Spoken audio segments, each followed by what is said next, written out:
Welcome to my channel বন্ধুরা। তো বন্ধুরা, যারা মাধ্যমিক পরীক্ষা দেবে 2025 সালে, তাদের জন্য বাংলা এসএকিউ প্রশ্নবিচিত্রা থেকে নিয়ে চলে এসেছি।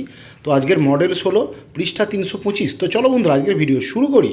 বন্ধুরা, আজকের মডেল 16, পেজ 325। প্রথম প্রশ্ন, সবকটা অফিসেই গোলযোগ ঘটেছে। কোন কোন অফিসের কথা বলা হয়েছে? না, পথের দাবি রচনার আলোচ্য অংশে ম্যান্ডালে, শো এবো, মিকথিলা এবং প্রোম অফিসের কথা বলা হয়েছে। পরের প্রশ্ন, সেও তো তাহাদেরই একজন। এখানে কাদের কথা বলা হয়েছে?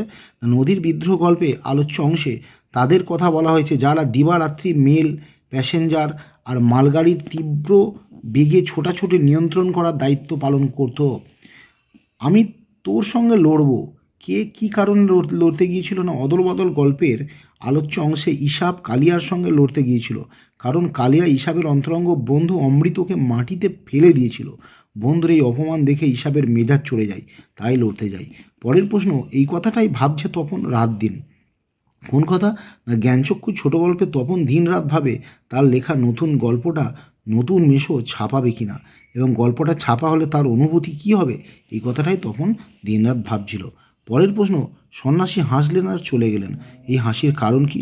না, বহুরূপী গল্পে আগত সন্ন্যাসীকে বিদায় দেওয়ার সময় তার ঝোলার ভেতরে জগদীশবাবু জোর করে 100 টাকার একটা নোট ফেলে দেন। এটা দেখেই সন্ন্যাসী হেসেছিলেন। পরের প্রশ্ন, সীতাপতি রামকে মায়াবী বলার কারণ কি?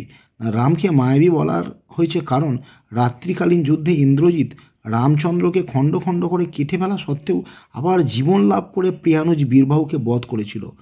পরের প্রশ্ন, কেন কাকে মানহারা মানবী বলা হয়েছে? না, আফ্রিকাকে মানহারা মানবী বলা হয়েছে কারণ সাম্রাজ্যবাদী পশ্চিমী দেশগুলির বারবার নির্মম অত্যাচারে আফ্রিকার আত্মসম্মান ও মর্যাদা মাটিতে মিশে গিয়েছিল।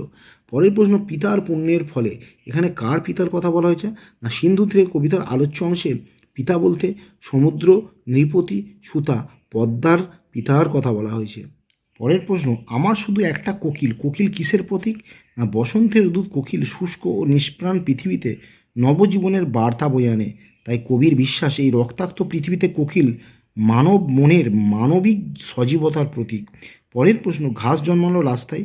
রাস্তায় ঘাস জন্মানো কিসের ইঙ্গিত? না, কবি পাবলো নেরুদা রচিত অসুখী একজন কবিতায় রাস্তায় ঘাস জন্মানোর মধ্য দিয়ে যুদ্ধবিধ্বস্ত পৃথিবীতে প্রচুর মানুষের মৃত্যু হয়েছে, চলাচলের মানুষ না থাকায় রাস্তায় ঘাস জন্মেছে। পরের প্রশ্ন, লেখক একদিন কলম ভুলে অফিস গেলে কী সমস্যায় পড়তেন? লেখক শ্রীকান্তের অফিসে তিনি ছাড়া সকলেই কম্পিউটারে লিখতেন, তাই কলম নিয়ে যেতে ভুলে গেলে কলম পাওয়া ভার ছিল, আর পেলেও তাতে তিনি লিখে সুখ পেতেন না। পরের প্রশ্ন, তারা এ বিষয়ে অবহিত না হলে তাদের লেখা জনপ্রিয় হবে না। এখানে কোন বিষয়ের কথা বলা হয়েছে? আমাদের দেশের জনসাধারণের বৈজ্ঞানিক জ্ঞান খুবই সামান্য, প্রাথমিক বিজ্ঞানের সঙ্গেও তাদের যোগ নেই, এই বিষয়ের কথা এখানে বলা হয়েছে। পরের প্রশ্ন, পারিভাষিক শব্দ বলতে কী বোঝো? না, পারিভাষিক শব্দ এর অর্থ হলো পরিভাষা সম্বন্ধীয়। পরিভাষা এক ধরনের সংজ্ঞা বিশেষ যার কোনো রকম অর্থান্তর ঘটে না। ইংরেজিতে একে গ্লোসারি বা টেকনিক্যাল টার্ম বলা হয়। পরের প্রশ্ন, সেই আঘাতের পরিণতিটি তার নাকি মৃত্যু হয়েছে। কোন আঘাতের পরিণতির মৃত্যুর কথা বলা হয়েছে? না, বাংলা সাহিত্যে কঙ্কাবতী ও ডমরুধর এর স্বরাষ্ট্রা ত্রৈলোক্যনাথ মুখোপাধ্যায় নিজের খাতের কলম অসাবধানবশত বুকে বিঁধে মারা যান। পরের প্রশ্ন, মৌলিক বিভক্তির চিহ্নগুলো কী কী? না, এ, তে, কে, রে, এর, র এবং অন্তস্থ। পরের প্রশ্ন, মা আমায় মানুষ করো, কারক বিভক্তি। এখানে মা হচ্ছে সম্বোধন পদ দিয়ে শূন্য বিভক্তি। পরের প্রশ্ন, তৎপুরুষ শব্দের সাধারণ অর্থ কী? না, তৎপুরুষ শব্দের সাধারণ অর্থ হলো তার পুরুষ। পরের প্রশ্ন, নীলকণ্ঠ ব্যাসবাক্য সহ সমাস। নীলকণ্ঠ যার, নীলকণ্ঠ এটা বহুব্রী সমাস হবে।